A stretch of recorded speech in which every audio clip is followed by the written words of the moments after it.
Yes, if you click on the drop down next to your video button in the WebEx control, it should allow you to um, Oh, I upload. see. Yes, Okay, one second here. great.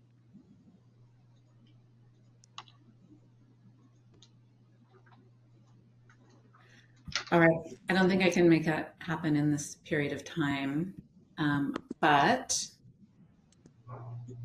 hi, everyone. Um, Thank you so much for coming to this September 17th meeting of the California Board of Naturopathic Medicine. We know we're having a lot of frequent meetings trying to get our sunset done, so I really appreciate everyone showing up. And excuse me, I think the first thing we will do is call to order and establish quorum. Rebecca, can you do a roll call vote? Or roll call, sorry. Absolutely. Dr. Dara Thompson. Present at 1330 Lincoln Avenue, San Rafael, Suite 304. There are no members of the public present. Perfect. And Dr. Mina Yoon. Present. I'm at 919 Irving Street, Suite 104, San Francisco, California, 94122, and there are no members present here. Great. Thank you. Dr. Deparshi Mukherjee. Hi, present. I'm at 975 Sereno Drive in Vallejo, California, 94589, and there are no public members present. Great. Thank you. Mr. Andy Yam.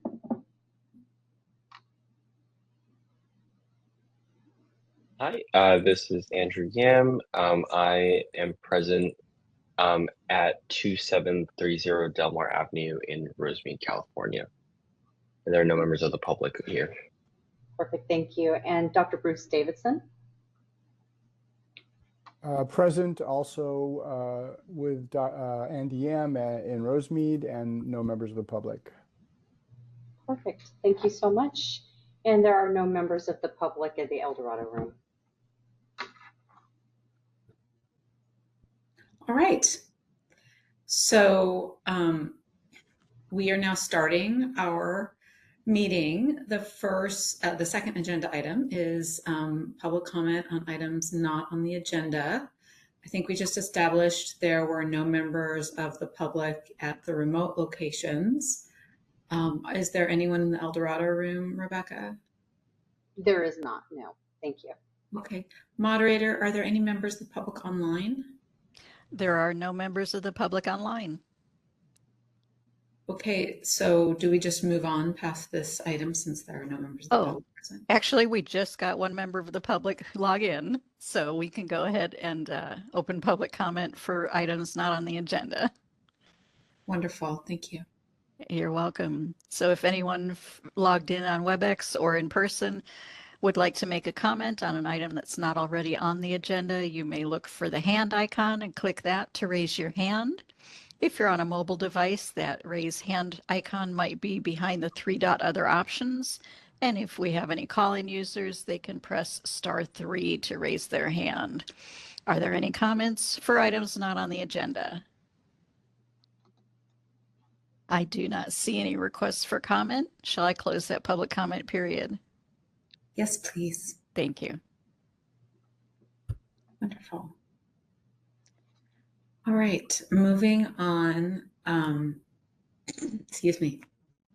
Moving on to agenda item number 3, discussion and possible action on the Department of Consumer Affairs update. Do we have, who's doing this presentation, Rebecca? We have Susan Kilcrease here, and she's going to be presenting on behalf of the DCA Executive Office. Okay, wonderful. Thanks for being here, Susan. Absolutely. Good morning. My name is Susan Kilcrease on behalf of the California Department of Consumer Affairs. Thank you for the opportunity to join you today. In January, regarding the governor's reorganization plan, Governor Newsom released his proposed 2025-26 state budget, which included a proposal to split DCA's oversight agency, the Business, Consumer Service, and Housing Agency, into 2 state agencies. the California Housing and Homeless Agency, and the Business and Consumer Service Agency. After public hearings and review by the Little Hoover Commission and the legislature, I'm pleased to share that the governor's reorganization plan was enacted on July 5th. Again, the new Business and Consumer Service Agency will be responsible for consumer affairs, licensing and enforcement, and the Department of Consumer Affairs would be among 8 departments in the new agency. The 2 new agencies will officially become operative on July 1st, 2026. DCA is participating in multiple agency workshops on the logistics required to transition to the new agency, and will continue to keep the board and bureau leadership apprised throughout the year ahead. Regarding hybrid telework transition, on March 3rd, 2025, Governor Newsom issued an executive order requiring all state agencies and departments to update their hybrid telework policies for employees and increase from 2 to 4 days in office per week beginning on July 1st, 2025.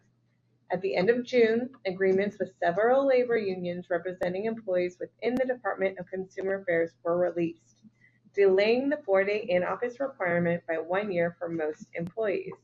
We appreciate staff flexibility as the situation evolves. For our travel update, on June 9th, 2025, the Department of Finance issued guidance for our out-of-state travel in the upcoming fiscal year. Travel outside of California will be limited to essential travel that is required to conduct state business, meaning requests should only be made for mission-critical needs. DCA distributed a memo to all boards and bureaus on June 16, 2025, detailing the criteria for mission-critical travel, including but not limited to enforcement actions, revenue collection, statutory requirements, and auditing and litigation. Additionally, all requests must be provided to DCA's budget office 8 weeks in advance to allow for review by DCA, agency, and the governor's office. If there are any questions, please contact your assigned budget analyst at DCA. We would like to remind the board members and staff of our collective responsibility to always work to minimize the cost to the state through responsible travel planning and scheduling. To best serve the public, it is incumbent upon us all to ensure that we are being fiscally prudent in our decisions, especially when traveling for board business. DCA is reminding members and staff to evaluate if a rental car is always necessary versus a ride-sharing service. Carpooling is also highly encouraged when renting vehicles. We know that there may be new travel costs for board members are experiencing as well, such as baggage charges, so please keep receipts to ensure that you can be reimbursed. If you have any questions, please reach out to memberrelations@dca.ca.gov so we may better assist you. Regarding the annual report, finally, the annual report is one of the DCA's biggest projects. Staff work on this report throughout the year, gathering information and statistical data in order to complete a comprehensive report about the department's actions to submit to the legislature. On behalf of the director, thank you to the board staff for your efforts and contributions. Published to the DCA website this summer, the annual report has a wealth of information and memorializes all the great work done by so many throughout the department. DCA encourages board members to take the time to review it and use it as a resource. Please let DCA know if you have any questions or need any assistance, and thank you for letting me present today. Thank you so much for being here. I think that we would, open for public comment after that. There's no board action. We really appreciate you showing up and giving us those updates. Thank you. This is the moderator, and we are opening for public comment. Are there any public comments in person in Sacramento? There are none. Thank you. Thank you. Are there any public comments in Rosemead? No, there are no public comments in Rosemead. Thank you. Are there any public comments in San Francisco? No, there are not. Thank you. Are there any public comments in San Rafael? There are no members of the public present here. Thank you. And are there any public comments in Vallejo? There are no public members here. Thank you. And for our WebEx users, if you'd like to make a comment, you may use the hand raise feature, which is typically at the bottom of your WebEx screen, or if you're on a mobile device, it might be behind the 3-dot other options. Are there any public comments from WebEx attendees? I do not see any raised hands. I will turn the meeting back to you, Chair Thompson.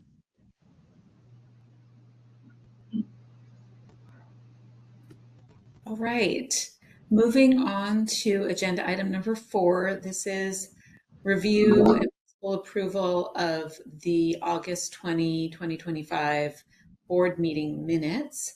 Everyone's had a chance to review those. Rebecca, thank you for getting them out in such a timely manner. Does anyone have any comments on those meeting minutes or edits that they would like to add?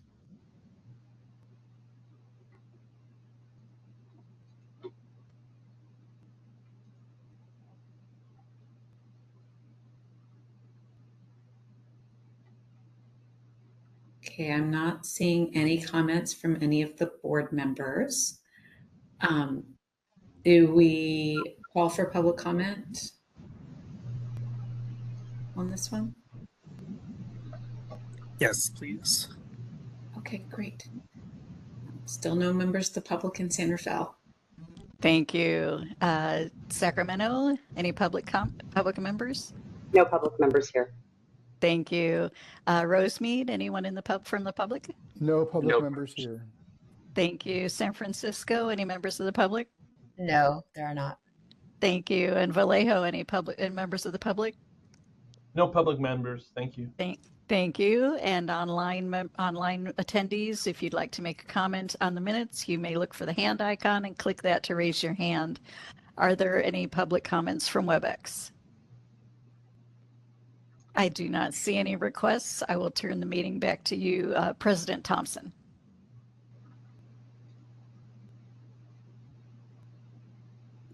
And I believe you're on mute.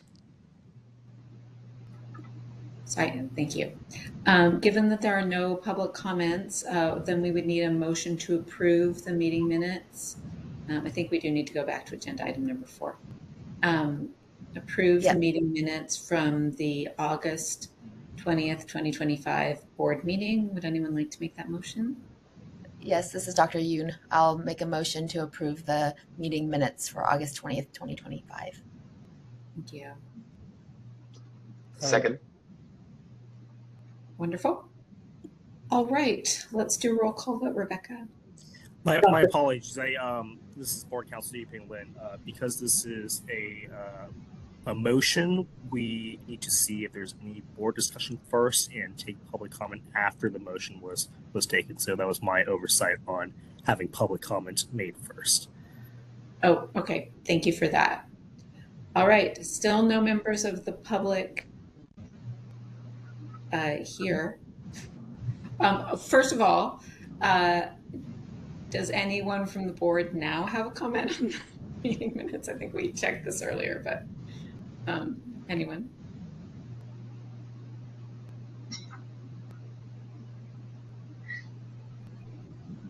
All right, so let's check for public comment.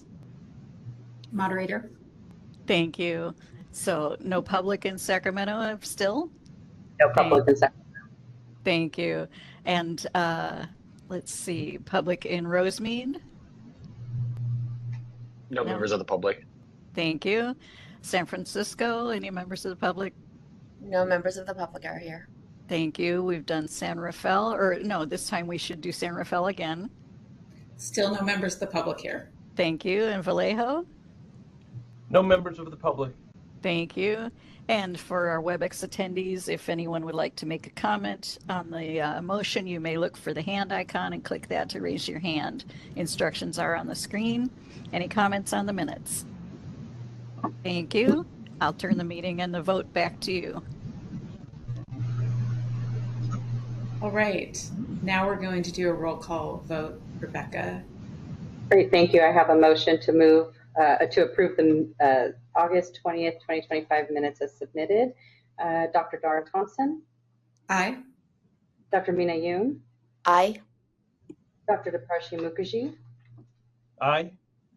Mr. Andy Yam, Yes. and Dr. Bruce Davidson. Aye. Great, thank you. And that moves with 5. Wonderful. We're moving on to agenda item number 5, which is the update, discussion, and possible action on legislative, that's sort of a weird sentence.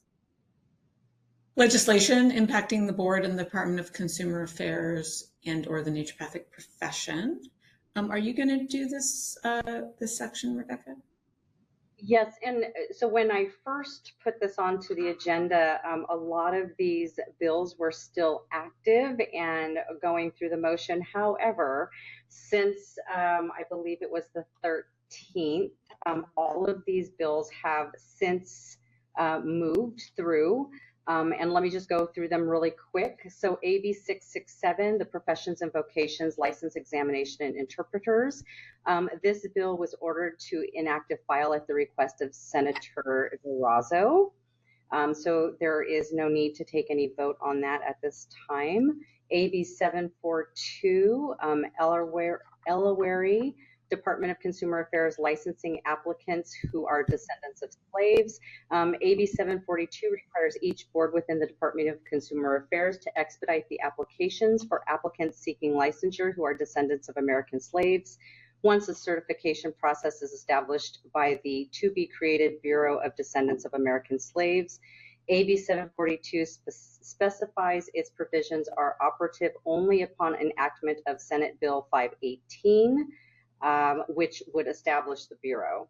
On 9/10, the Senate amendments concurred, and this was sent to engrossing and enrolling. Also, SB 518 Assembly amendments concurred, and that was also ordered to engrossing and enrolling. So there's no need to take any action on this, but just to let you know that these bills have both went to enrolling. SB 470, Bagley-Keene Open Meeting Act, teleconferencing.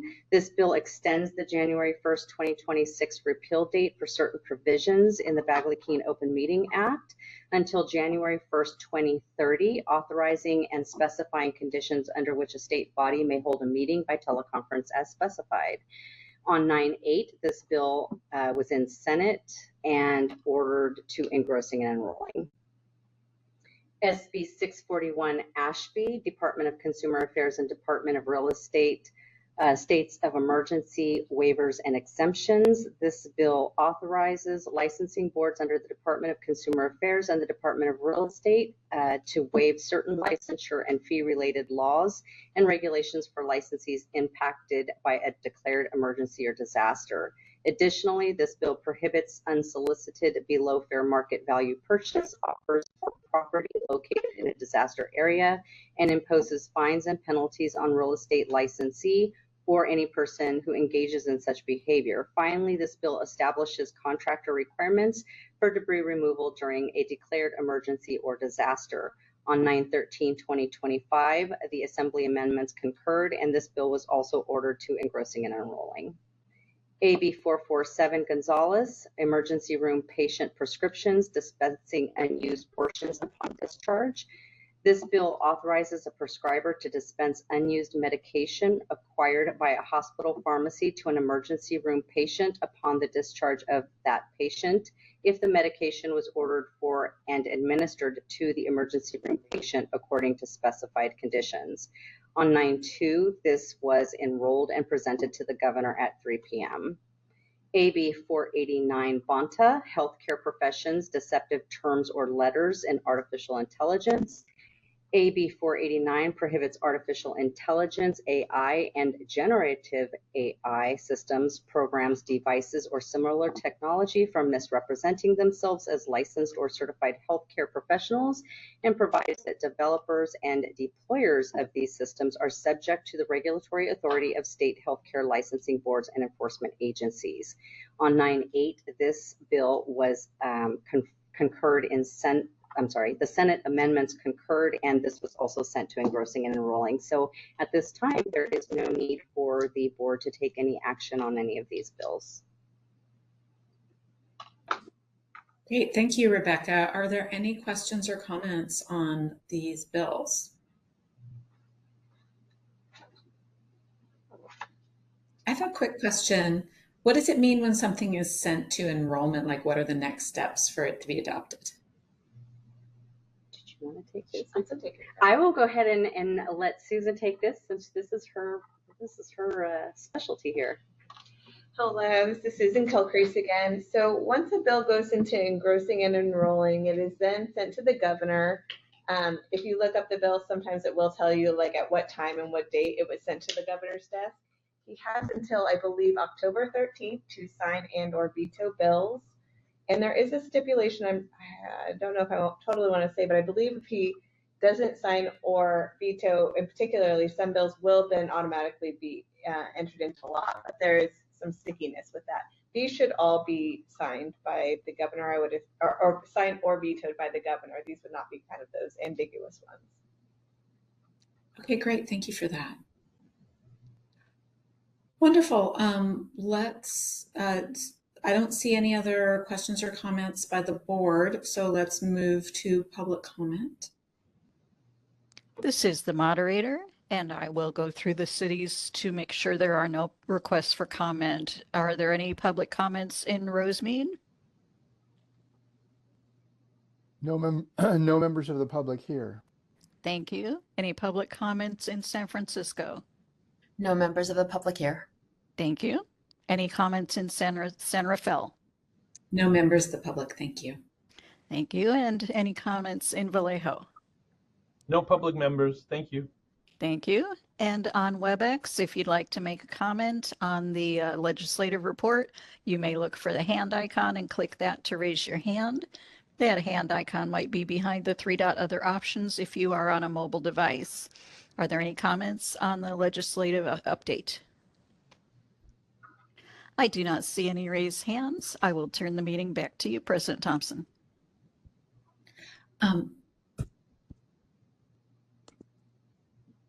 Okay, great. Sorry, I thought I was just making sure I had unmuted myself. So at this point, we are moving on to the bulk of our meeting here, which is agenda item number 6, update, discussion, and possible action on the 2026 Sunset Review Report.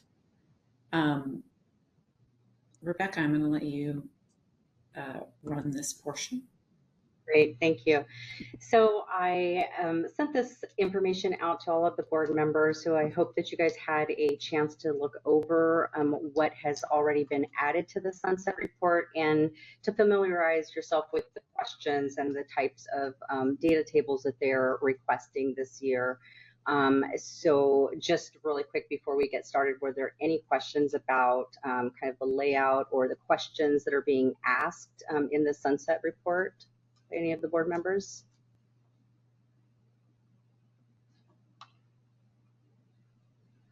Okay, well, seeing none, I will go ahead and start on this. So you'll notice that any information that has been added, I have highlighted or changed the text in blue, and this color coding is kind of going to be what I use as we move through this. The blue text is what is kind of the new text for you guys. After you approve it, I'm just going to turn it into a green text so that once I start adding, or if there's any amendments that need to be made, that the next time I bring it to you, you can see actually what has been added since this meeting here today. So in section 1, which is the background description and board and regulated profession, I have currently provided a short updated narrative from what was on the prior report. Yes. Right. I'm so sorry. Since you did such a great job of numbering everything, can you tell us what page we're on? That would be page 30 in your wonderful materials. Thank you so much. Of course.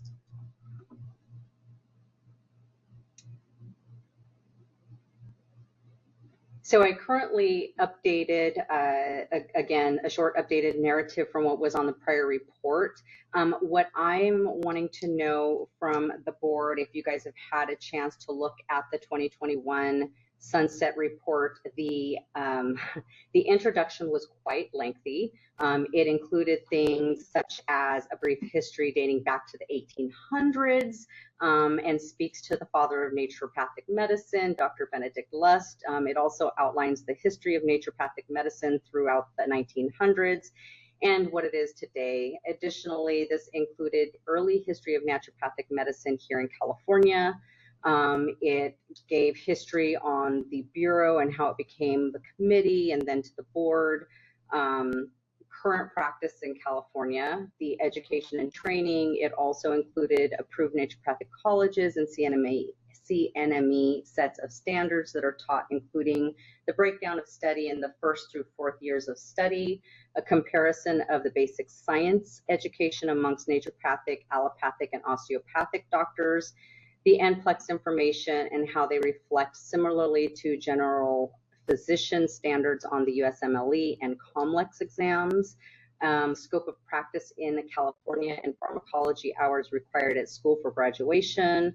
There's also a couple of different areas on issues with scope and other items that could easily find a home in other areas of this report. So before I did anything else to this section, I wanted to get your guys' feedback, whether you wanted to include some of that in this introduction, or do you want me to find happy places throughout the rest of the report to place these items?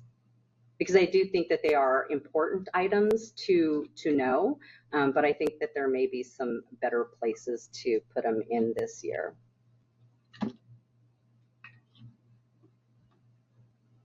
So to clarify, you're thinking that all of that content could find a place in the Sunset Report, but that it's a very, very long introduction that people probably aren't going to read the whole thing.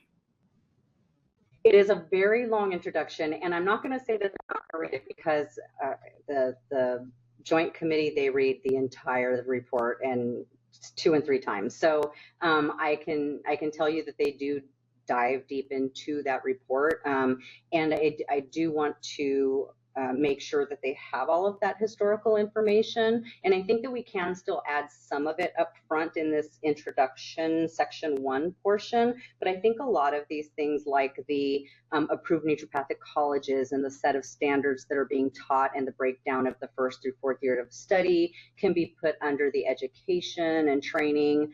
I just think that there's some better places for some of these things that were in those prior Sunset Reports at the very beginning. I wanted to ask a question. This is Bruce. We can assume that the people who are going to be reading this, I guess the staff of the committees in particular, may be unfamiliar with the background? That is correct, and so that's why I think that some of the more historical history, like the 1800s early history of naturopathic medicine, should be in this area. But again, I think some of that other stuff can be appropriately placed throughout the report in the appropriate areas sections. Okay, that's what I thought. I mean, I guess of the things that you went through just now when you were enumerating what had been in the previous one and what you didn't have yet in this one, the one that really stood out to me was the section which compared the specifics of the training among the different schools of medical practice, allopathic, allopathic, osteopathic, and naturopathic. Were those the Correct. 3 that you were highlighting? Yeah, Yes. It seems as though that is maybe particularly important for people that are unfamiliar with it, in order to help emphasize the justification that we have for some scope expansion requests, because I think what that comparison probably will end up showing, I didn't review it specifically before this meeting, but it ought to show the similarity in the backgrounds in the training that they get. Correct. Yeah, I absolutely agree with that. And then again, we can tuck some of that other stuff like the breakdown of what's taught in the school from the first year through the fourth year of study. We can actually put that back in the education. But I do think that some of those comparisons should be brought forth in this first section. Absolutely. I would think, I agree with you that it's very long, and I think it's a good idea to find other places. What I wouldn't want to see is the introduction being purely historical, especially when we talk about the origins of naturopathic medicine. We don't want people to then extrapolate that our scope of practice and our training now correlates to what naturopaths were doing in the 1800s, which is not accurate, you know? So it's good to have a historical context, but I wouldn't want that to dominate the introduction without an understanding of where naturopathic medicine is today. Okay, I can definitely simplify some of that historical information so that it just kind of gives that brief synopsis of kind of what happened and how it started and kind of where it progressed until now. So I can definitely do that. This is Dr. Mina Yoon. I also think that I agree with Dr. Thompson about the historical references of naturopathic medicine, but also in the history of the board, this doesn't talk about anything about the osteopathic board, which I know is later on in the sunset questions. But I think that if seeing kind of the explanation in history, having that there is going to be able to put that into context when you read it later on. Okay. So maybe a sentence for that.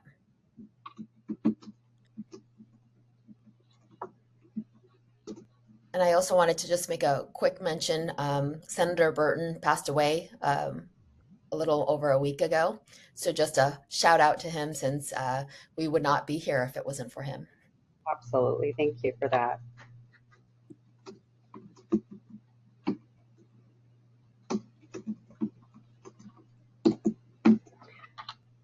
Okay. So I'm just kind of adding on my information here so that I know what to add in here. So I'll add a kind of a little blurb about being under the OMBC and kind of how that was under the 904, Senate Bill 904, and then how we kind of broke away from them. And then, of course, the last sunset that actually took us out and removed us from that board and placed us as our own board. So I will definitely add that into section 1. I will simplify some of the kind of the origins of naturopathic medicine and how it has developed into what it is today. I will also keep the comparison of basic science education amongst naturopathic, allopathic, and osteopathics in section 1.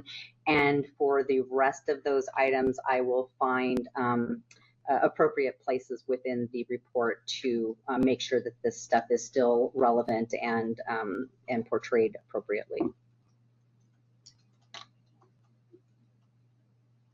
Any questions or concerns or comments about section 1? That sounds great, Rebecca. I'm sure we'll all have comments once we see what it becomes. Okay, perfect. And I will be working very hard on getting as much of this done now that we've got, so after I sent this out to you, I still continued working on this. So a lot of the data tables have been completed. The only thing that I'm working on now is getting the fund condition and the kind of budgetary tables completed, and I'm doing that with the help of our budget office. So once I get that in there, that'll be here for you next during the next board meeting. I'd also like to state that now that some of those other tables, like the licensing and enforcement tables, are completed, I will be taking the what I have in the narrative context and the tables and sending this to both Satara and Dr. Davidson for their review, just to make sure that everything is kind of meshing in between the tables of data and the narratives, and get their feedback as well. All right, so for section 2, there's not going to be a lot of information in here only because, again, we're working with the budget office to get some of this information. So are there any questions about section 2 before I move on to section 3?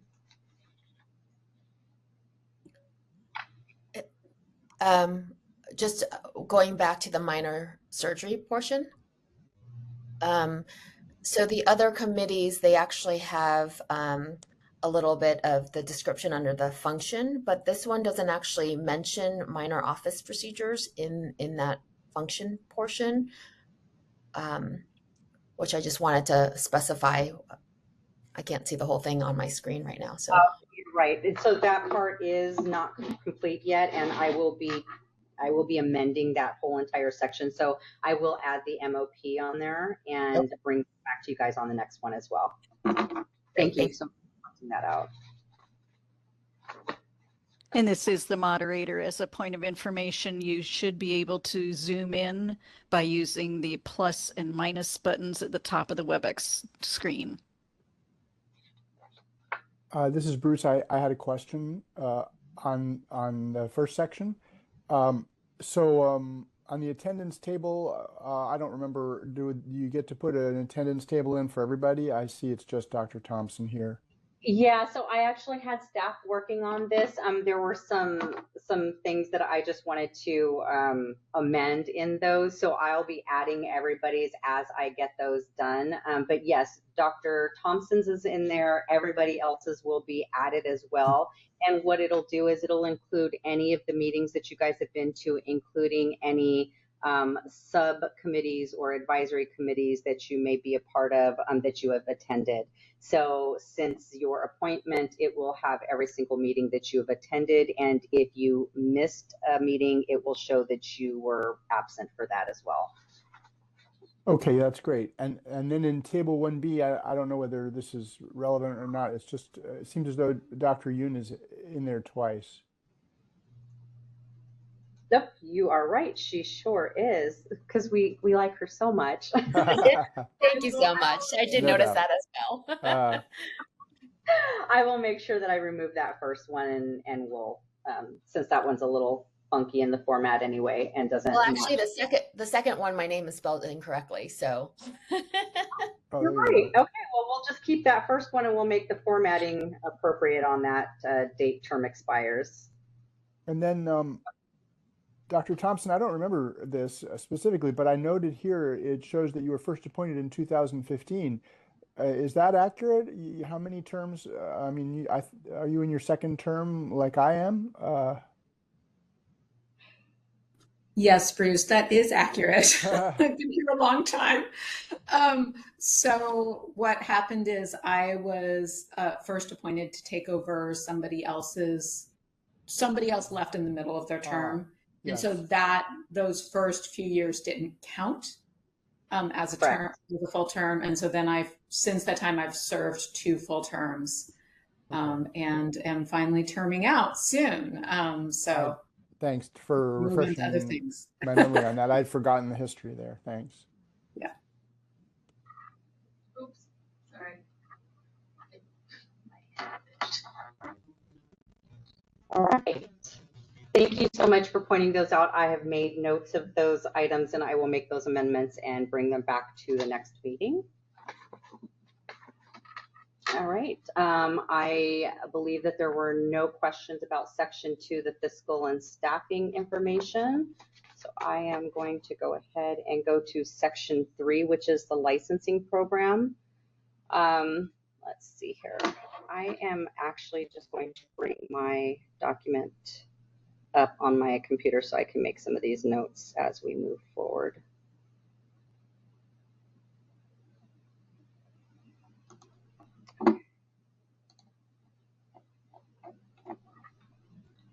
Sorry about this, just give me one moment.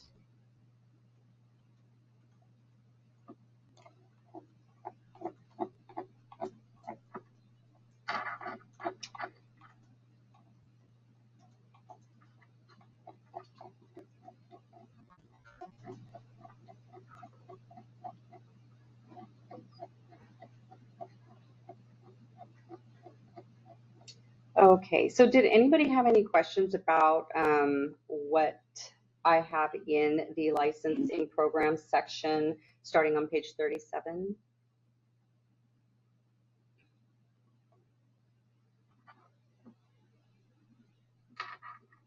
I had a couple of questions actually. So maybe this is premature, but I'm already putting on my hat for what we've discussed for my input here. And in item 17, I just wanted to note the narrative refers to some interpretations of data that I don't think are represented in the tables. I may be not understanding that accurately. So, for example, the comments about application spikes have been observed during legislative efforts. So, were there specific years that wanted to be referenced there?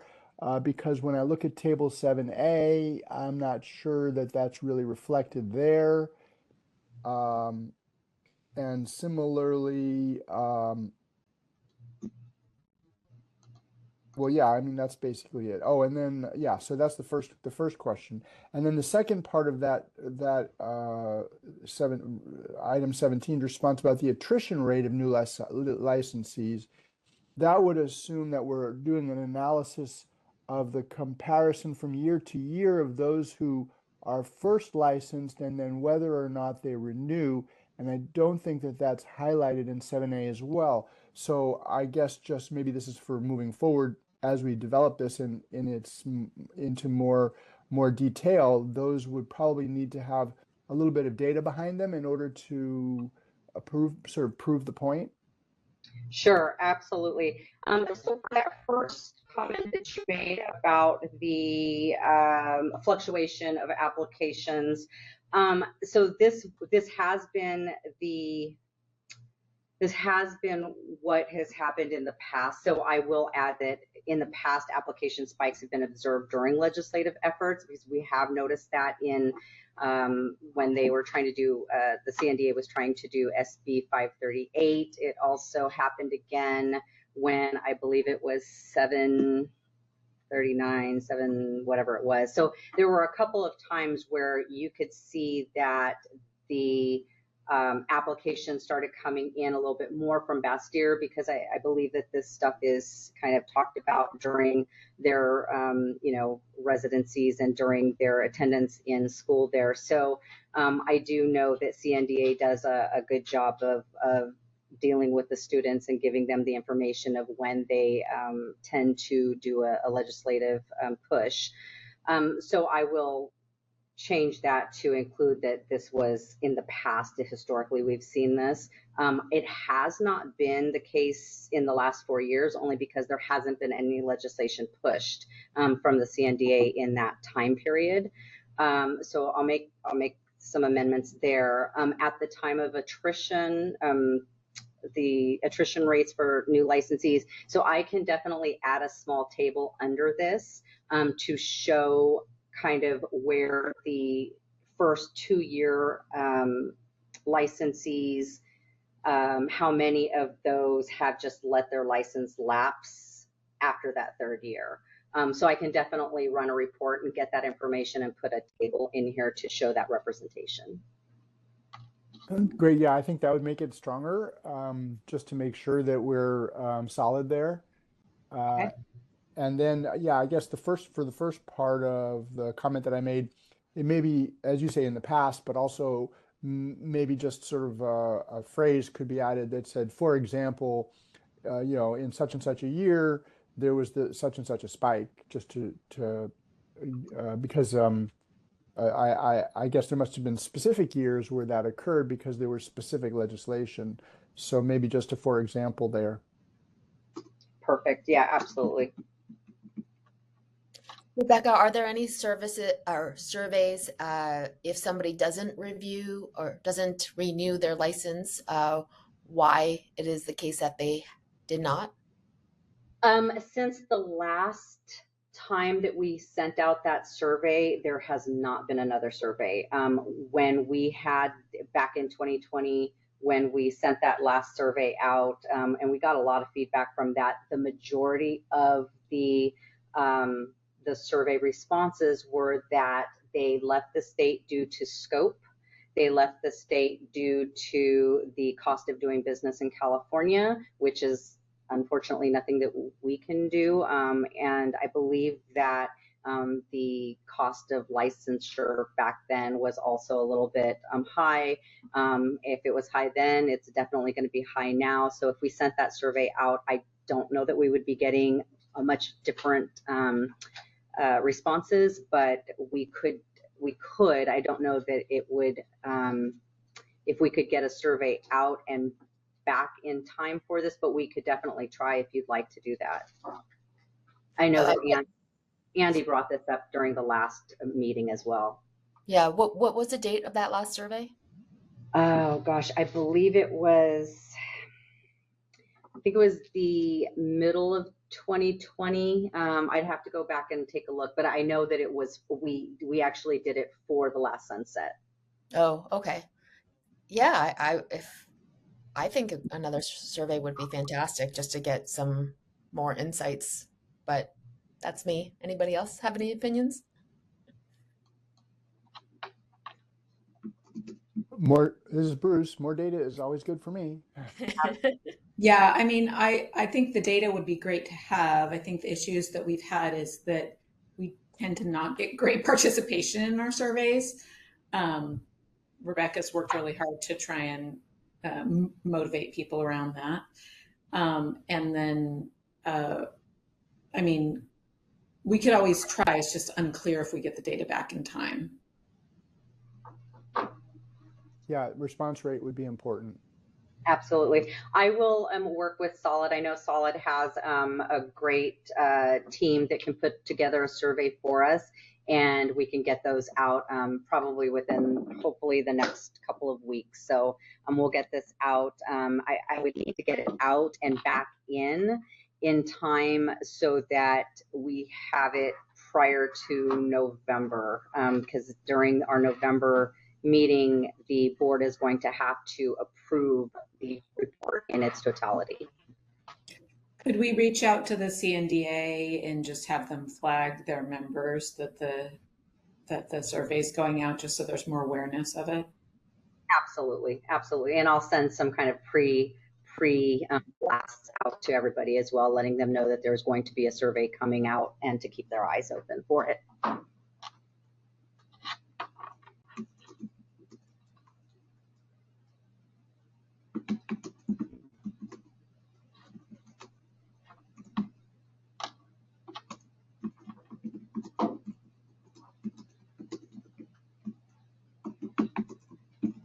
Okay, sorry about that.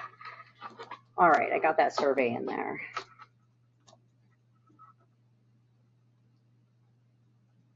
Okay, moving quite along. You'll see that fiscal year 23 and 24 information was not in there only because we needed to rerun a report with some additional information. So I will be plugging those numbers in as well, and you guys will have the entire tables completed by the next board meeting. Let's see here. Any other questions on the remaining questions in this section?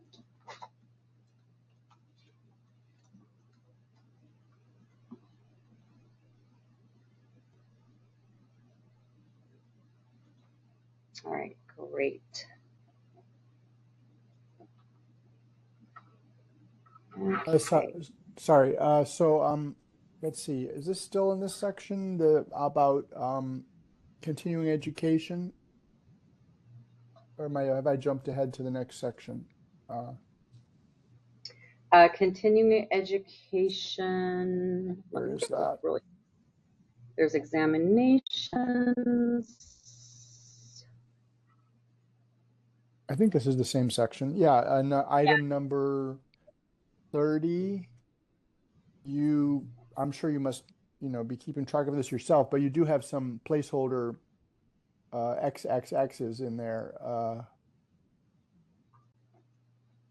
I did, and because I need to go back and take a look and see when. I know for a fact that there was a license. So I just know this because we've only had one. So right. I just need to find out when it was. So yeah, those placeholders, after I go back and find that information or have staff find that information for me, we'll be plugging those in as well. Great. Of course. Yeah, and I guess then what, farther along, there's also, I guess that's that same item 30, these other XXX placeholders that you've got in another bullet there, but so you're tracking those, I'm sure. Yes, let me see, because I did some work on mine yesterday, so I did make some changes. That was about the CE audits, I guess, that bullet, how many CE audits were Yes, because conducted. I still need to go back. Yeah, that'll be put in there as well. Thank you. So Rebecca, what happened in the last sunset that you initiated the 10% audit on the CEs? So if you recall, we were doing a attestation by licensees, and we were not checking to see whether they did it or not. The only time that it would come under review is if they were under some kind of enforcement action, and we were checking their CE.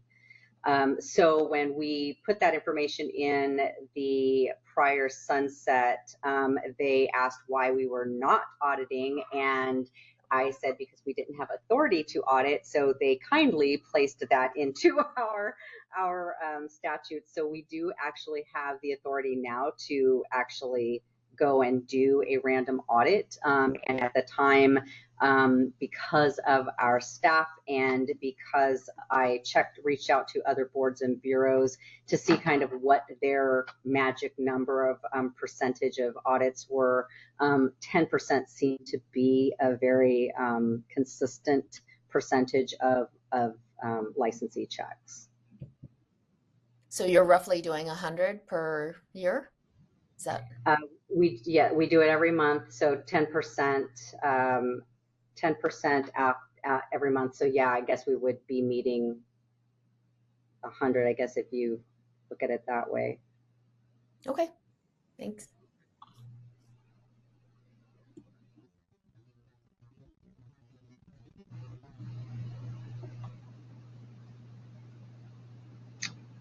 All right, any other questions about this information?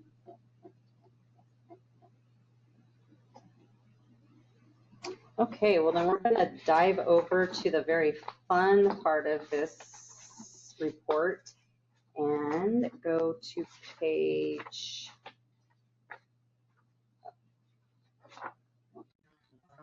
here we are. So page 50 of your guys' meeting material is the Section 4 enforcement program. This information, you are missing quite a bit of the enforcement statistics for the convictions and that type of data. Those were worked with our data governance team yesterday, so I do have a lot of this information added, and you will have it during the next meeting. Bruce, you will be getting that information here in the next day or two when I have had a chance to go in and actually add the narratives about the data that we've put in here. So I don't think there's any narratives in this section. Any questions about our enforcement before we move along?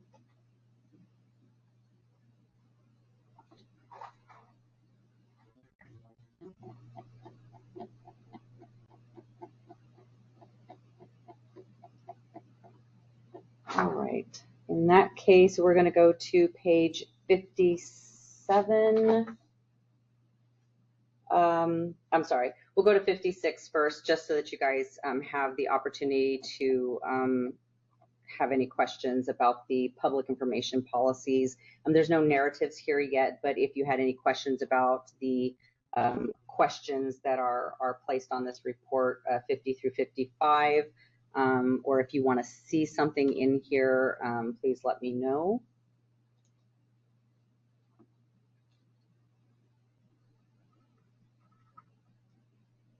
All right.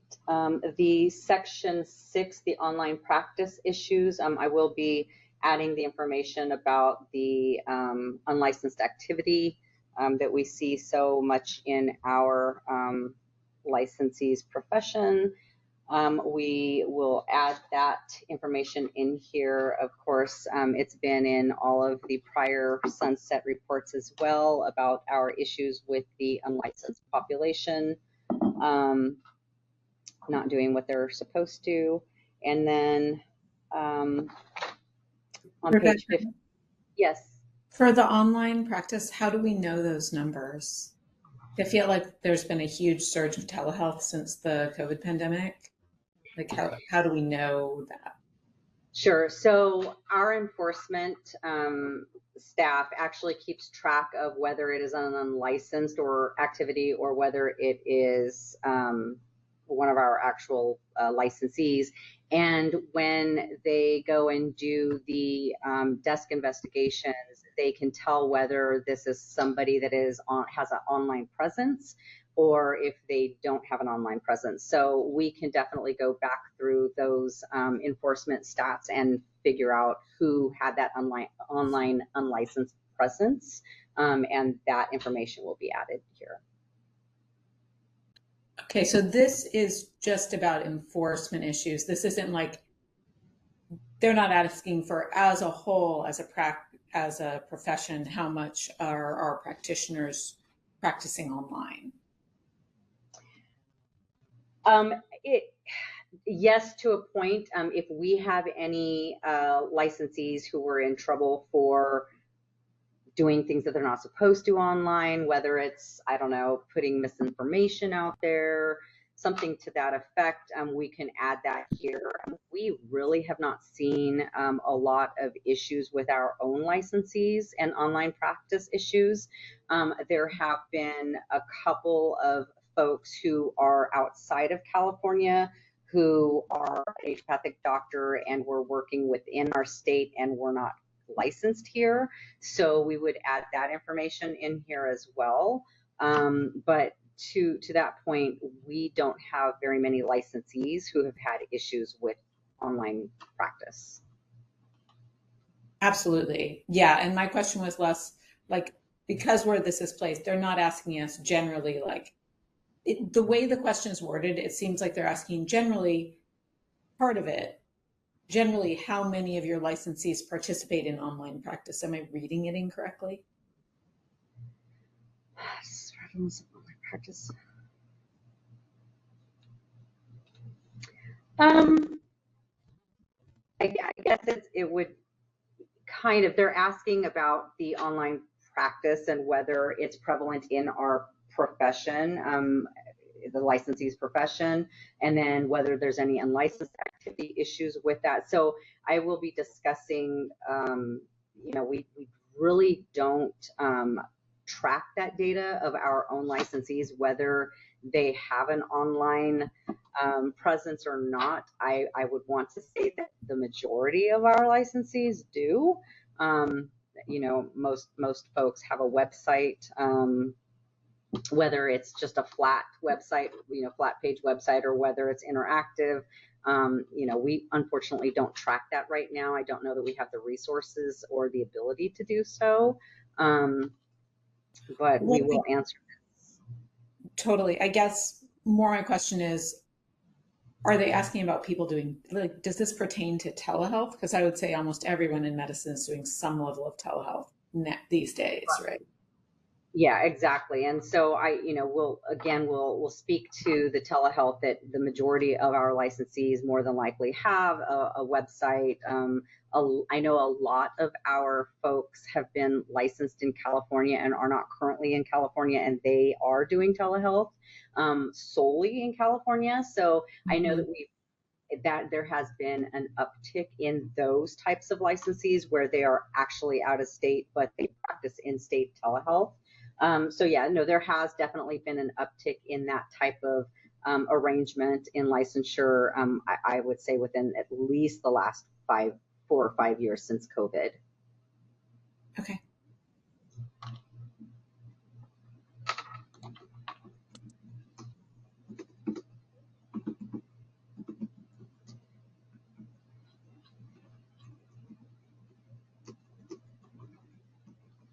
Okay, sorry, I was just adding a note here. Thank you. Okay, let's see here. Going to section 7 on page 57 of your meeting materials. This is just workforce development and job creation.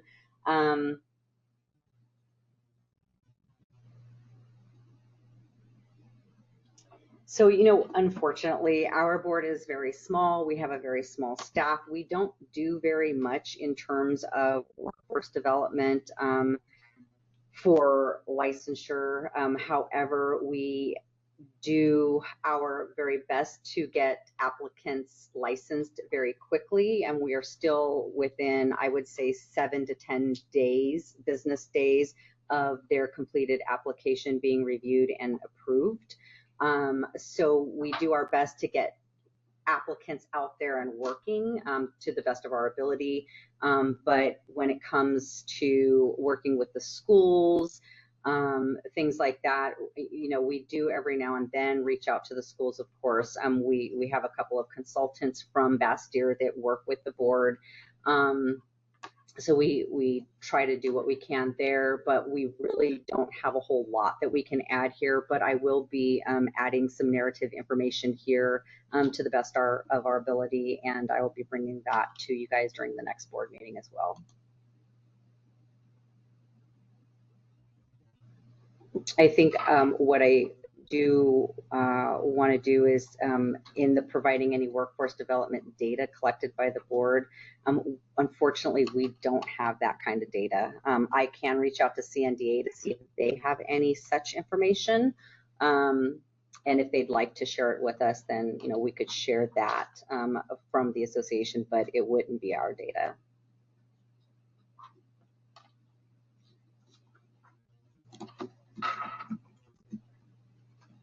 Chair Thompson, I have a question on this. Great. What is it? Sorry, I wanted to make sure that I see you had your hand up, so I didn't want to talk over.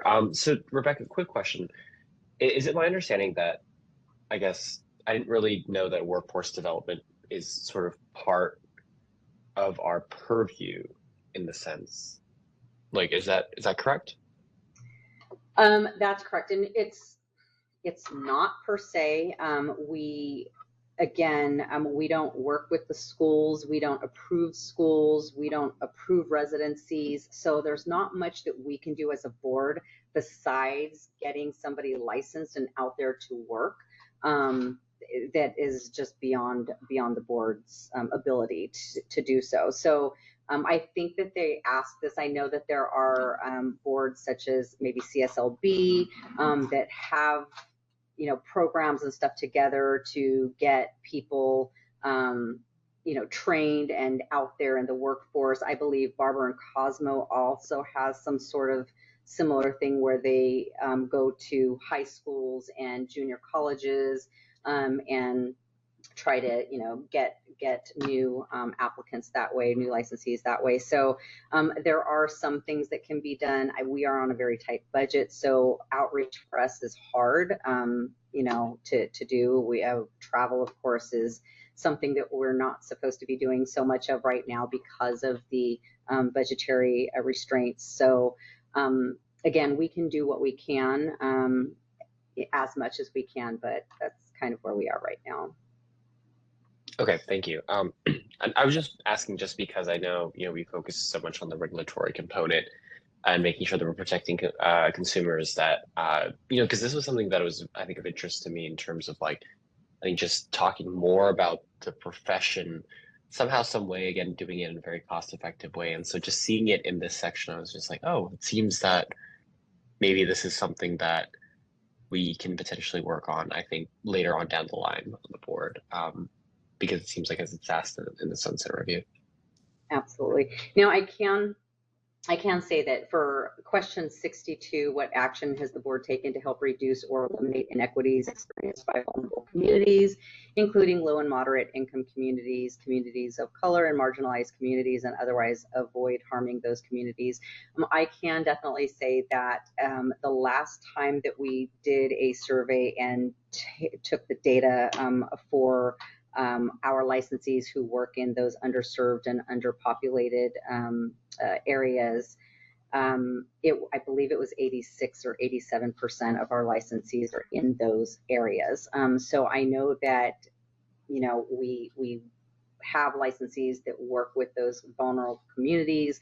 So I can speak to that in here in this section, but as for what we do as a board, you know, there's just so much that we have been able to do, but I will definitely speak to the large population of our licensees that work in these communities and with these folks.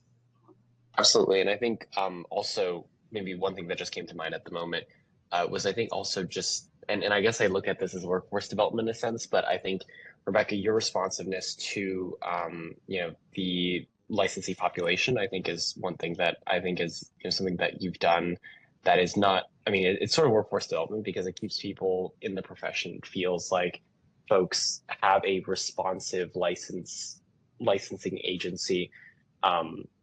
And keeps them, you know, I think satisfied in that front. So I don't know how to kind of work that in, but it just occurred to me that that is sort of workforce development.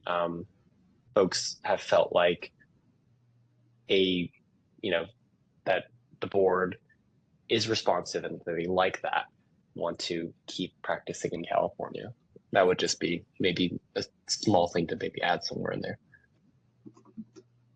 Okay, sounds good. I can definitely do that. Yeah, and I know that, you know, we try to go out annually to the CNDA conference and provide additional information to our licensees, and a lot of times students are there, and so they get that information of, you know, the best way to get licensed quickly, those types of things, how not to lose a license. So those are things that we speak to at these CNDA conferences. So I can actually add some of that information in here as well.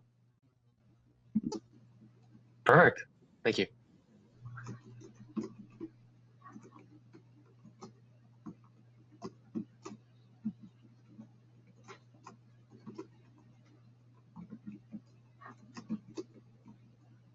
Okay, sorry, just had to update this.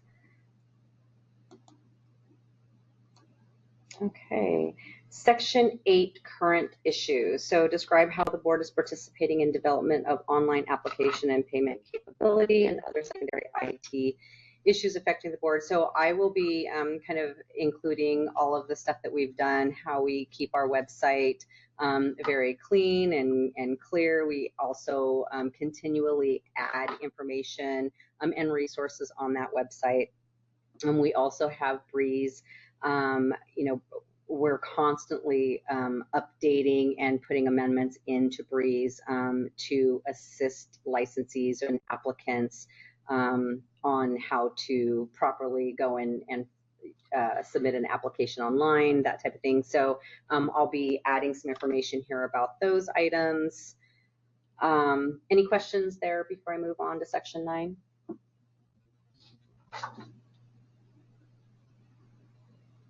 Okay, that's a pretty easy one.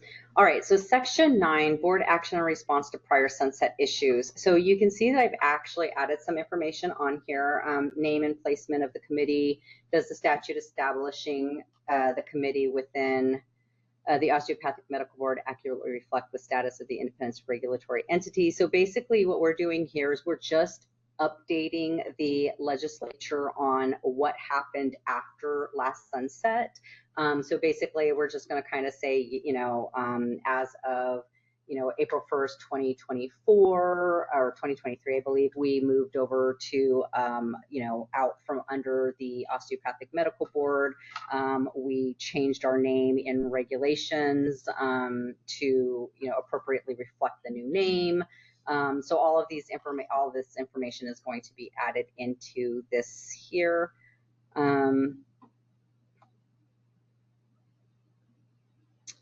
Let's see here. And I put that down in the current response, so you'll see that information in there.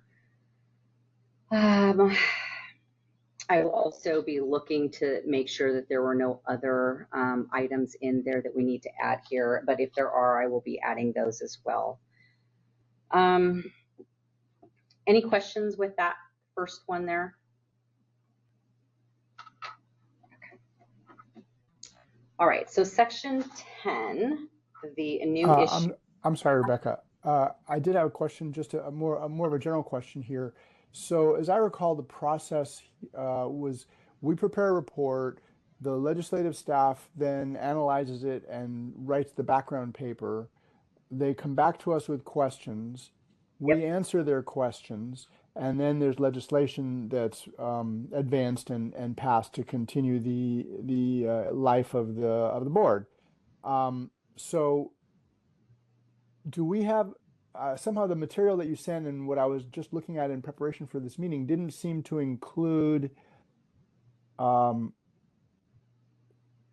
what was ultimately included in that legislation that we had advocated for and what was sort of left over as not yet done. Is that where this comes in?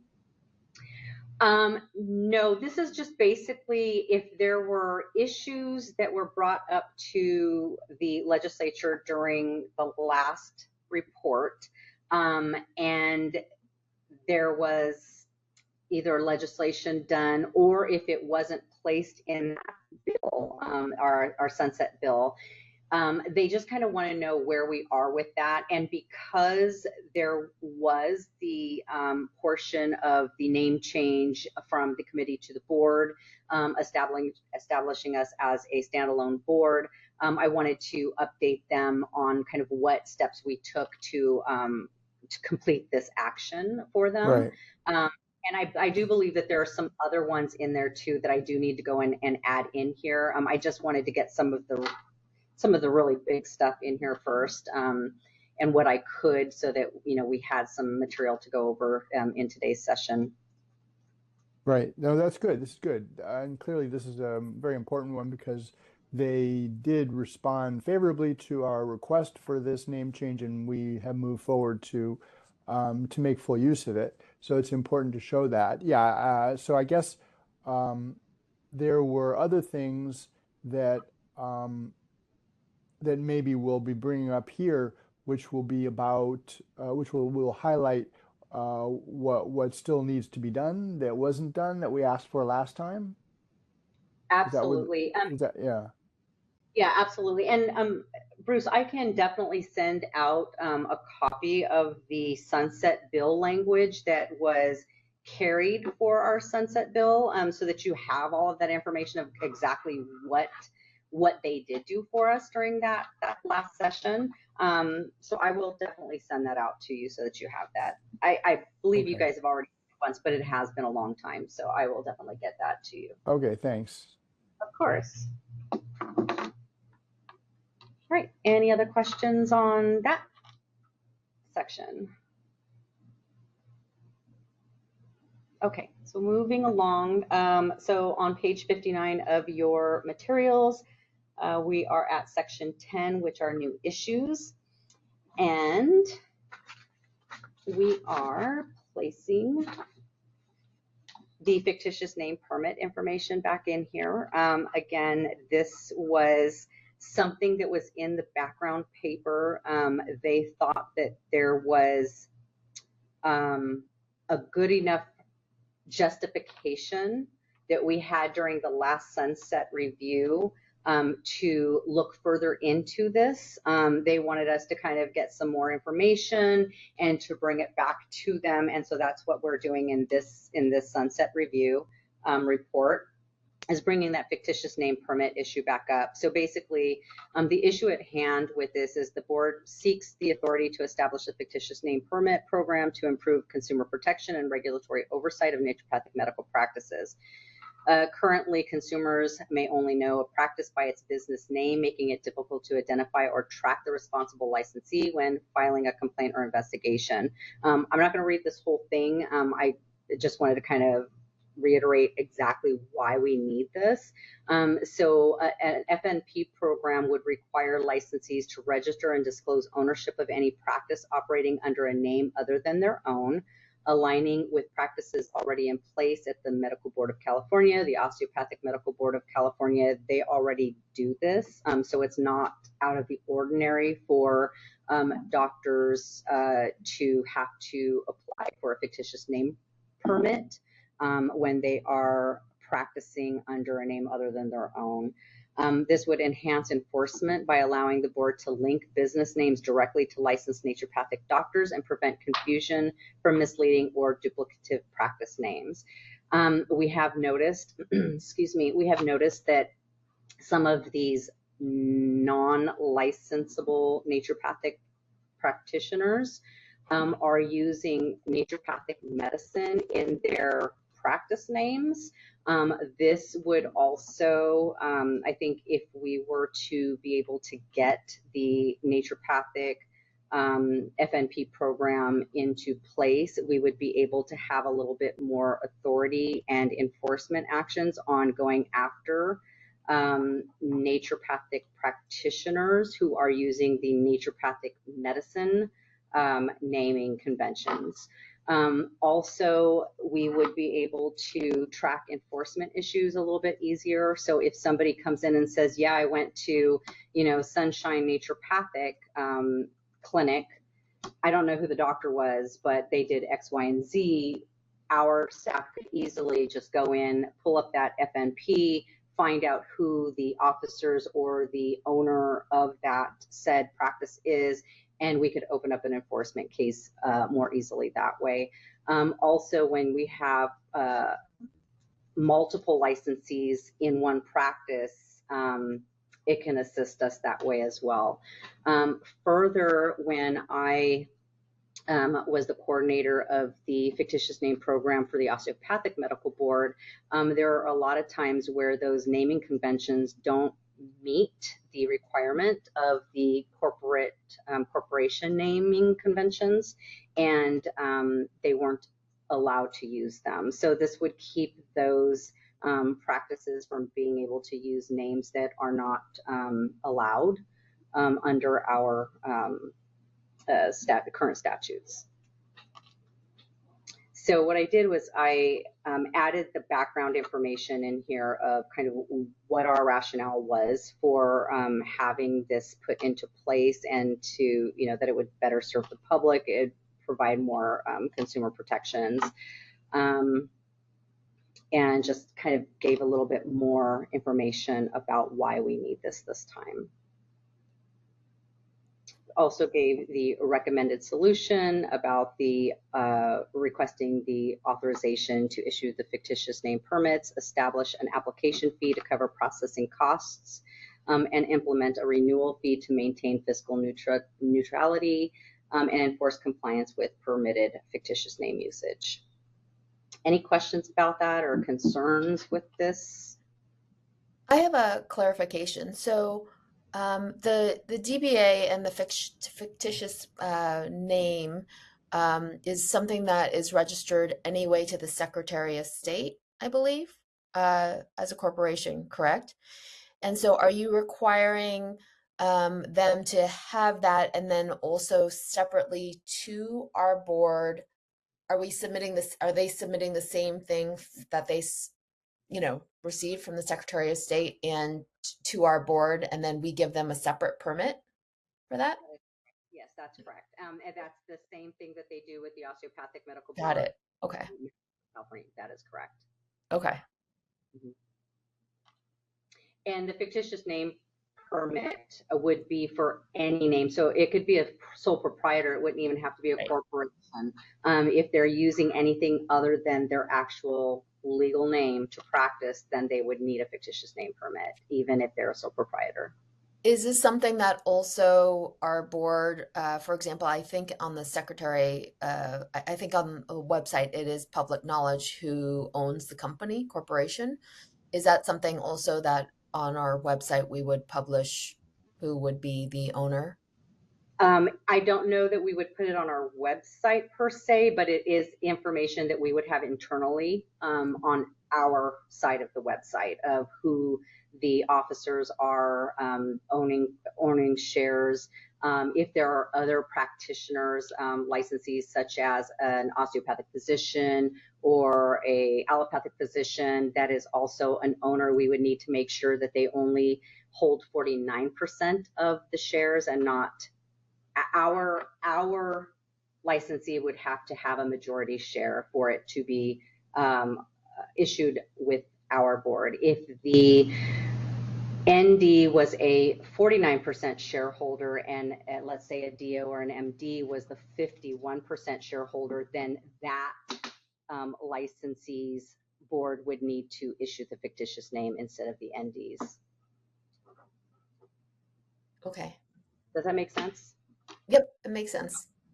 Perfect. And there's a lot of times, Mina, that there are folks that will get a corporation under a certain name, but will still do business under something else. So they'll have a corporation that is, ABC Naturopathic Corp, and then they would still be doing business as Sunshine Naturopathic Medicine or something like that. So the name of the fictitious name is not always going to be the same as the corporate name, and a corporation can actually have a different fictitious name permit.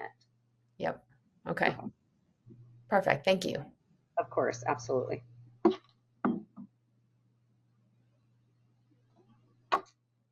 Any other questions about that one?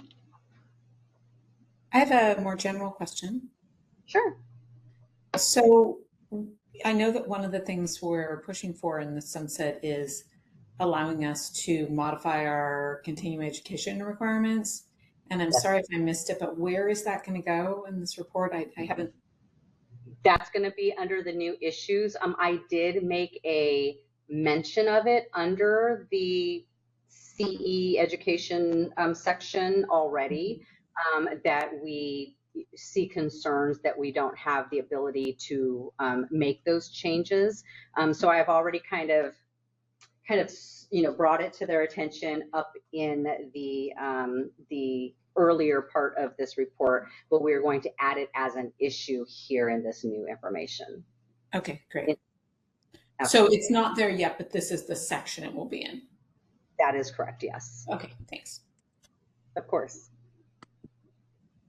Any others? Okay, so now for issue number 2, additional title protection.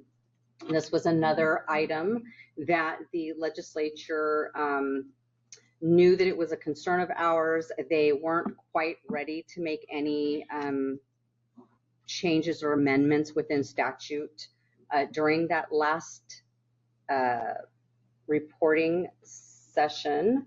However, they made mention that we needed to continue to track the enforcement issues to see if there was anything else that we could do to bring these numbers down and the enforcement actions down.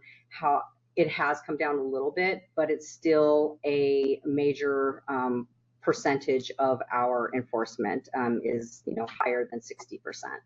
So it's definitely still an issue, and unfortunately, I don't know that it's going to go away when we have the typical lay person consumer who doesn't understand that the term practitioner does not equate to licensee. And unfortunately, with all other professions, it does. Unfortunately, with us, it doesn't. So we put this back in here as an additional title protection. We restated the issue from our last report. I gave the background of kind of why we're needing this. And then I just added some information in here that, let's see, where is it?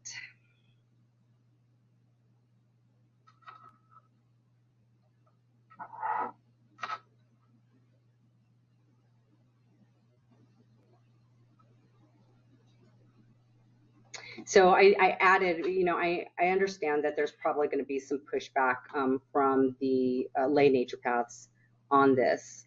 They always come out and, of course, oppose anything like this.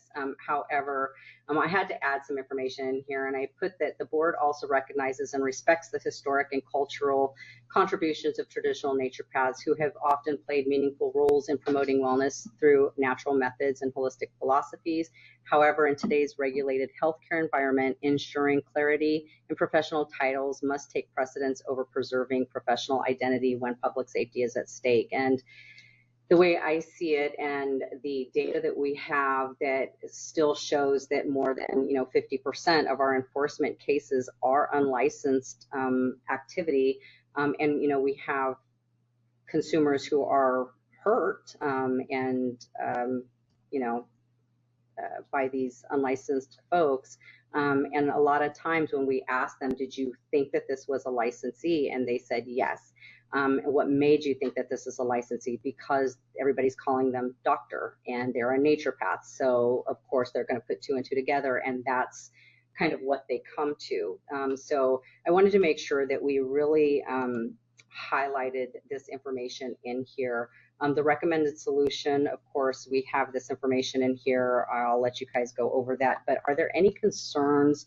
Did you want me to add anything here? Do you want me to take anything out of here? I can certainly do whatever you'd like me to do here. But I thought that this was a very important section to add.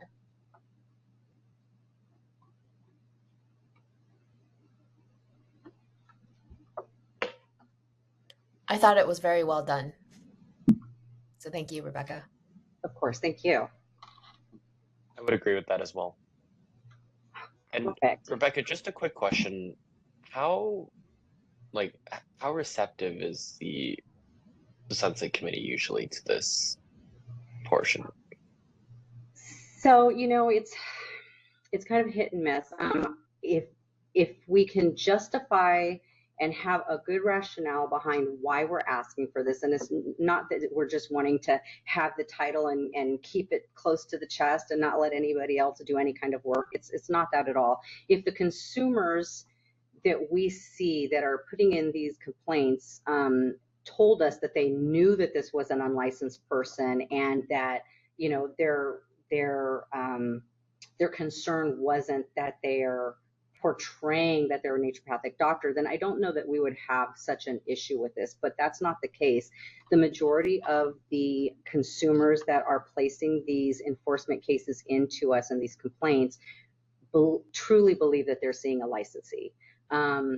So, as much as I would like to, work with the naturopaths and see if there's something that they can do, from my understanding, the CNA, which is the California Naturopathic Association, which is the association for those lay naturopaths, they have a big membership following. So,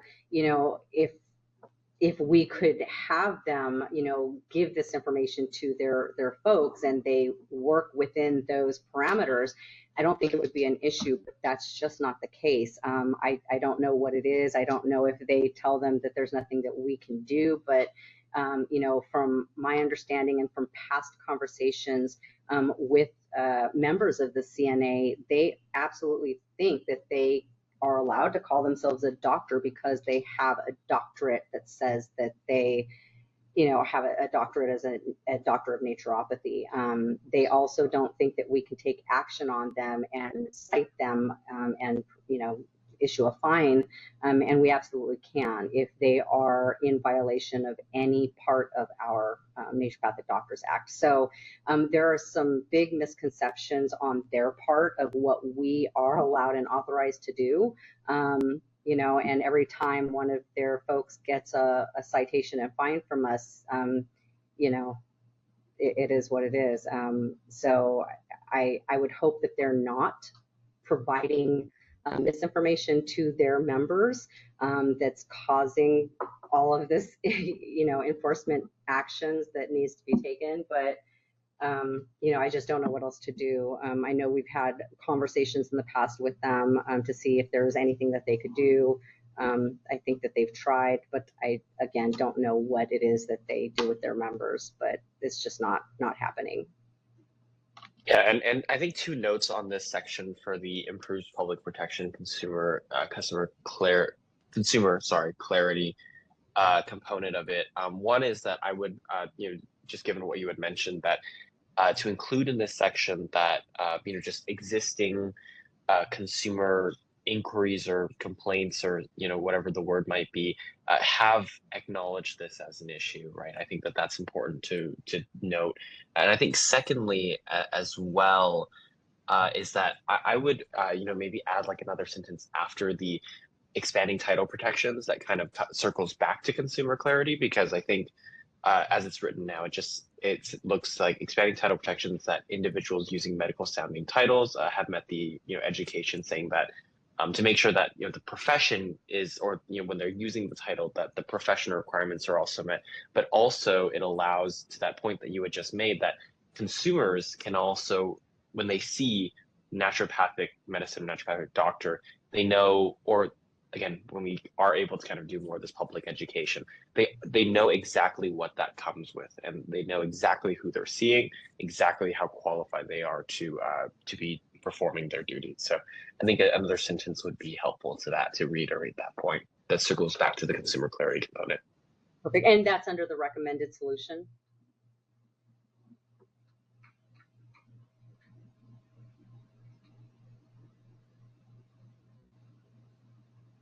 Where were you wanting that added, Andy? Oh, I see. Yeah, I think probably under recommended solution. I didn't like scroll down super far. I was just kind of reading through the points that were made in the background, but I would probably add that in the recommended solution. So I would probably add the fact that consumers have complained about this already in the background, because that's sort of the impetus for wanting to enact this solution. And then in the recommended solution, probably just kind of circle back to that consumer clarity component. Okay, perfect. Thank you so much. Of course.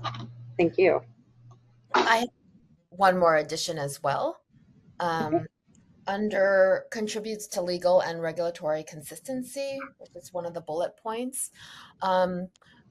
I know this is California and we're focused on the things in California, but because our neighboring states also have more title protection, it is I think something worthwhile stating that that other states, neighboring states, do have more title protection, and therefore, for example, acupuncturist, chiropractor, you go from state to state, they're the same, and then for us, for naturopathic doctors, it isn't the same, because in Washington they can use naturopaths. So something along the lines. Absolutely. I think having parity with our neighboring states on everything would be great. We probably would stop losing so many licensees to Washington and so Oregon. Much easier too, right? Yeah. All right. Thank you so much for that, Mina. I have added that as well.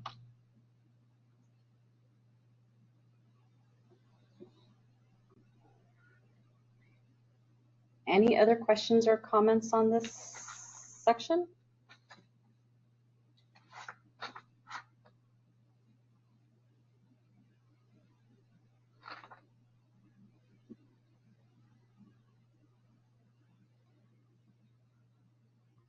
Okay, so seeing none, I would like to, since the board members are all on here, are there any other issues that you guys would like to see in this new issues section?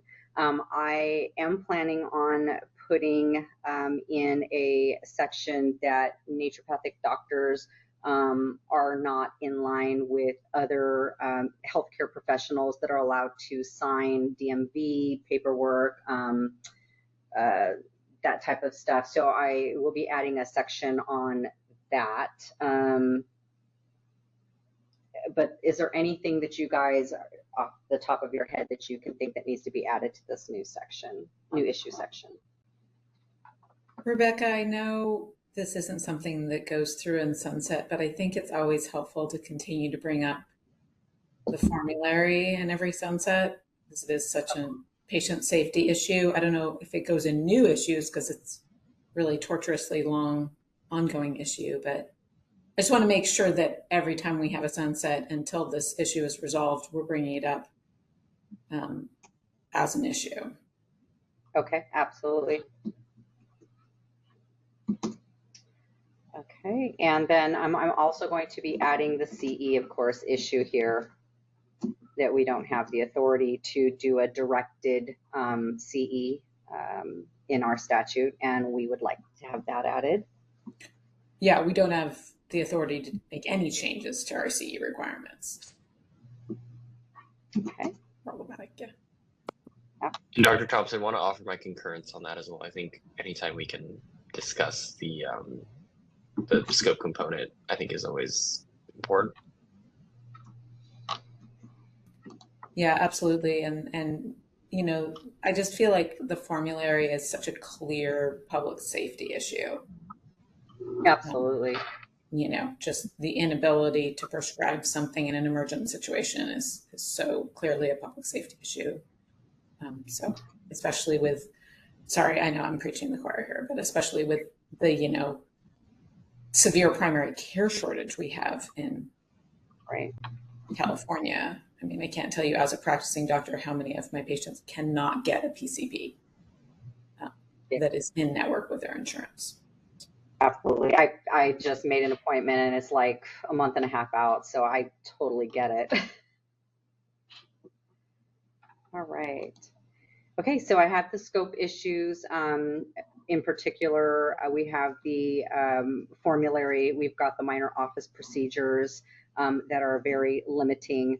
And then, you know, how that is clear public safety issue and that there's primary care shortage. I also have the CE issue that we would like to have a directed CE statute. And then, of course, we will add, let's see here, the ability of the NDs to sign California documents such as, let's see here, DMV and disability forms. Yep.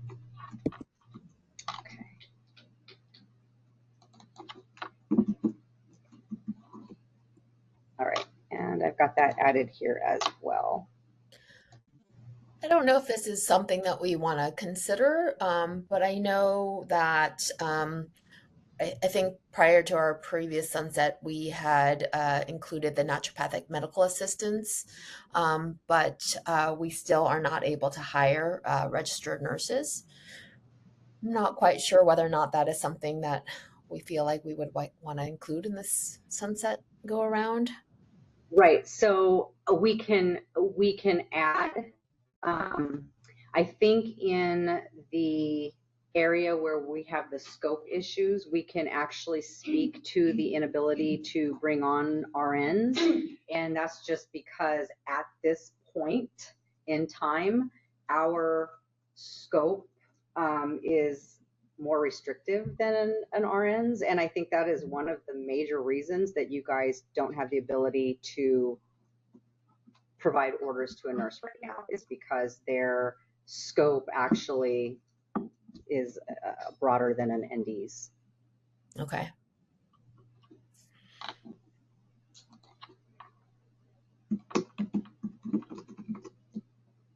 Thank you. Dr. Yoon, may I ask a question? I don't know if you were finished with your question. Nope, I'm done. Thank you. Perfect. Okay. A quick question. This is kind of, again, occurring to me as we're having these conversations here. Would it be, and this is where I'm not sure, I appreciate your insight on this one, but you know, I think that in part of the scope modernization issues that we're facing, I think one of the byproducts of that is that, you know, we do have a difficult time with our fiscal budget.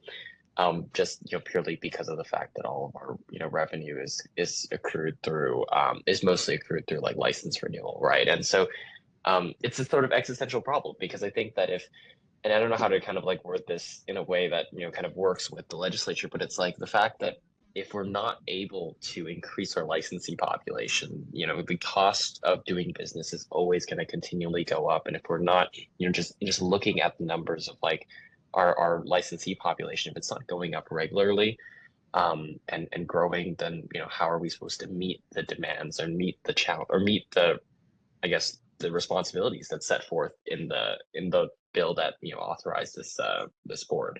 So I think that's one of the things that's definitely on my mind. I think that part of it is also, I think, linked to that survey question that we were talking about. I know that again, the window is very short on that. And then also getting good data is also incredibly important as well. But I think that part of telling the story will be found, I think, in the reasons for why. I know that you had the survey of the licensee population, but I think it might also be coming back to the Pasteur visit that kind of like made me think like it's important to also kind of get the perspectives of these incoming students, right? Like, why aren't they staying in California? Some of them, again, maybe they're all just transitory in nature, where they've only come for the education component of it. But maybe, again, there's ways to convince folks, I think, in that part to have them stay. And so, again, that was a whole lot of ideas and probably a lot more work for you, Rebecca. But those are just some of the things that kind of came top of mind for me.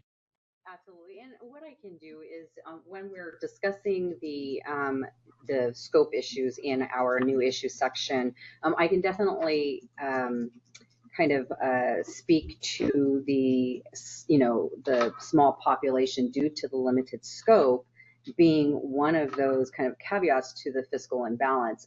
But I will definitely add the fiscal imbalance issue to the new issues as well. I believe that we had a fiscal issue two sunsets ago. Last sunset, we were doing really well. We had an overabundance. I think we had like 16 months in reserve or something like that. And the only reason is because after the increase of fees back in, I want to say it was 2000 and gosh, I don't know. I think it was sometime between 16 and 19, there was an increase of fees. It was the first time that we had increased fees. And we just kind of kept it there. We were supposed to hire an enforcement staff at that time, and we needed to really wait until those fees went into effect and to see kind of where we were with that, to see what kind of staff member we needed to bring on, that type of thing. So there was a time where we were just kind of not filling position so that we could see where we were with that fiscal, with the new licensing fees. And so they had made mention of, why do you guys have so much money in your reserves? And it was, we had to speak to, well, we needed to make sure that we were, solvent first, and that we weren't going to be imbalanced. And so when we did that, and then of course then the pro rata went up, and it's just like we would have been okay, and then pro rata went up in all of the different, not just DCA, but we have pro rata that we also pay to other state agencies. So kind of everything started going up at the same time, and we were just kind of hit all at once. And unfortunately, we don't have the ability to do a budget change proposal or request changes to our budget before we know that it's going to be an issue. So when pro rata goes up, unfortunately, we don't have the ability to fix it until about 2 years later, when we get a BCP put in, and if that is approved, then they kind of fix that at that point. But it's always in arrears and not something that we can get ahead of. So that's always been a little bit of an issue. I know that this has been kind of a topic that we've brought up before. Unfortunately, because budget change proposals are confidential, it's something that is kept confidential until it goes through the whole process. So a lot of times we just don't know that there's going to be changes until it happens. There were also changes to the fees, the Attorney General's hourly fees for us. So that went up.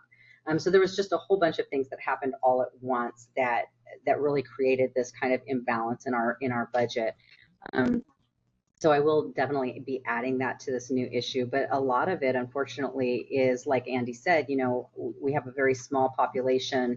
And unfortunately, those license fees and those renewals are what keep our lights on. And when we only have, 1,200 or 1,400 licensees, unfortunately, we have to increase those fees so that we have the correct amount of funding to operate. So that's kind of where we are right now.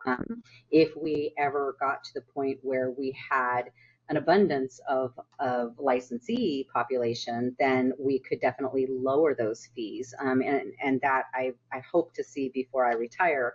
But in order to do that, I just think that there needs to be a scope that matches the education and training of the licensees here in California.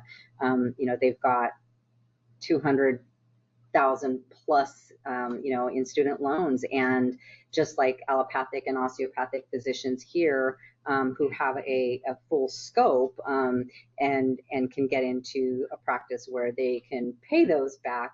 Here in California, they're very limited. So I just see a lot of different reasons why we really need to bring up this fiscal issue here, and then make sure that we're addressing that part of the reason for this fiscal issue is because of scope, limited scope. Yes, thank you so much for that, Rebecca. And concur with those statements. I just think it's important to highlight just that we don't want to get into a place where it's like a spiral to the bottom, right? As we increase fees, in order to maintain fiscal solvency, that only pushes more providers out of the system. So Absolutely. I appreciate that. Of course, absolutely.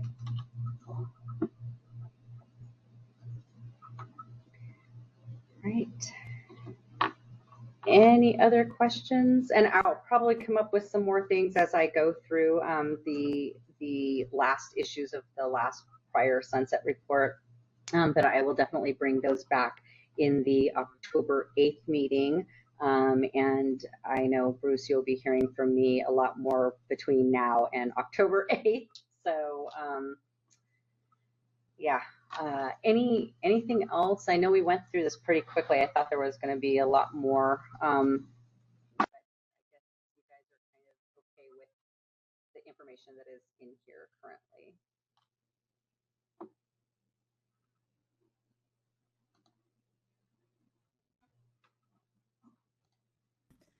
Rebecca, your sound is a little like going in and out. Just so you. Okay, I'll try to speak up. Maybe it's just me. Can you hear me better now? Yeah, I mean, we can hear you. I don't know if other people are hearing this as well, but you'll get Yes. like really soft and then really loud. It's a little bit inconsistent. Okay, sorry, I will speak louder. I just want to thank you for all of this work. I know you must have been working around the clock on this to have all this ready for us. Of course. There's plenty more. It just didn't make it into the material before I had to get it posted. So there's probably another 30% of this that has been completed. So definitely there will be a lot more for you guys to review during the next board meeting. And Bruce and Satara will be hearing from me pretty frequently for the next couple of weeks until that October meeting. And also, even after the meeting concludes, if there's anything that you guys think of that you want me to include in this, please send it my way. I can put it in here. If it sticks, it sticks. If not, then we can always make sure that we make mention of it or whatever in the report somewhere. But definitely, please feel free to provide any feedback or concerns or comments or information that you want included in this sunset.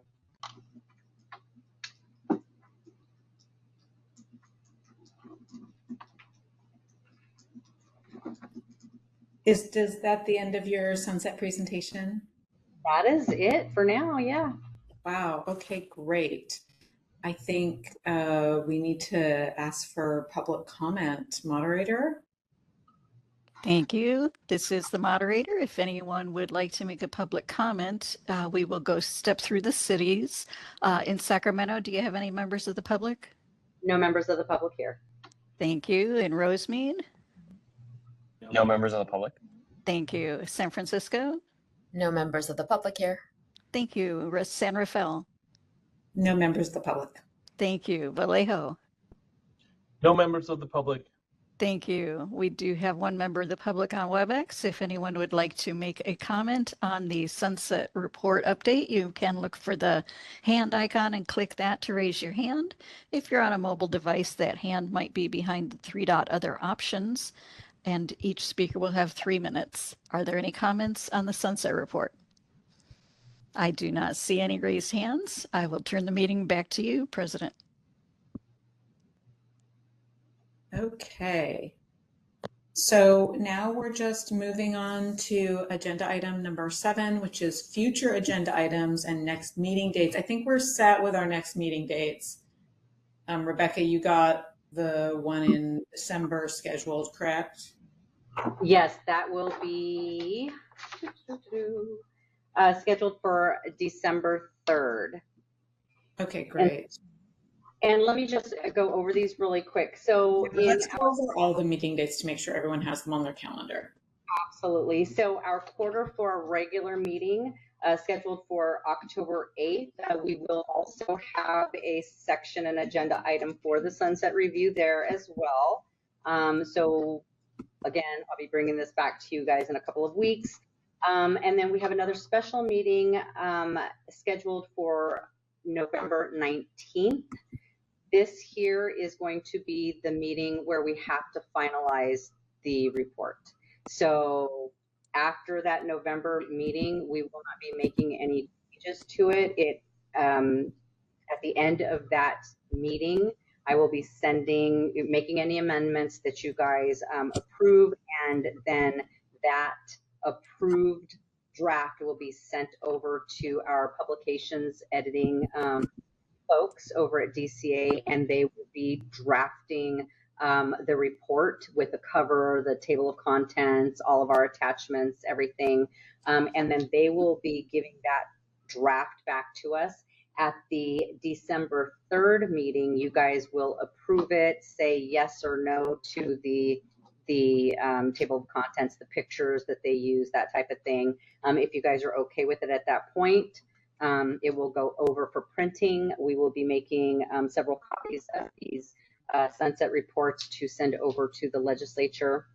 And of course, you guys will all get a beautiful copy of your hard work, like I always do for you. But it is also going to be placed up on our website for everybody to see forever and ever. But again, those are kind of those really, really tough dates that we need to get everything done by. So that's why I wanted to make sure that we are meeting now monthly until we can get this approved. Quarter 1 through quarter 4 of 2026, and I'm sorry I put 2025 on there because I'm just in that 2025 mode right now, but quarter 1 through quarter 4 of 2026, we can either go over calendar dates now, but we are missing 2 of our members. And because some of you may be off of the board next year, we can definitely just send out doodles if you would prefer that. I know that right now, Tuesdays and Wednesdays are preferable, or was it Wednesdays and Thursdays? I think it's Wednesdays and Thursdays are preferable with all of our members, so I can definitely include the majority of those doodles dates as Wednesdays and Thursdays. Yeah, why don't you send out some doodles, and then that will allow us to have more discussion at the next meeting. Okay, perfect.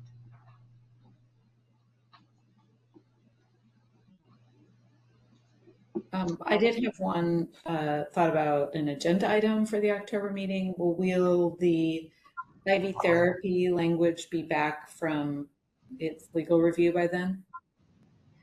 So I will be actually reaching out to you offline about this, but yes, what we are going to do is pick up IV therapy again. I know that our regulatory council had some major concerns. I guess there were some CDC updates in infection control that she thinks would be extremely beneficial for us to include.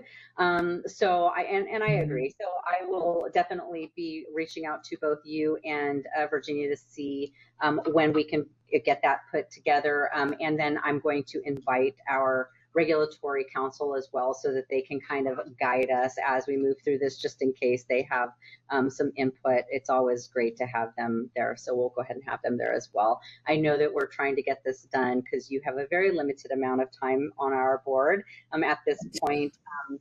But hopefully most of the heavy lifting will be done by the time that you graciously leave us, and we're going to miss you. But yeah, we're hopefully going to get a large portion of this done.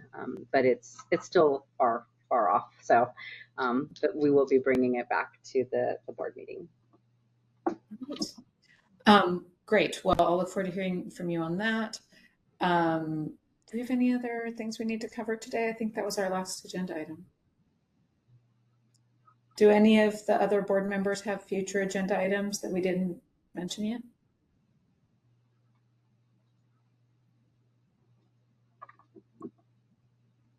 Okay. I don't see anything.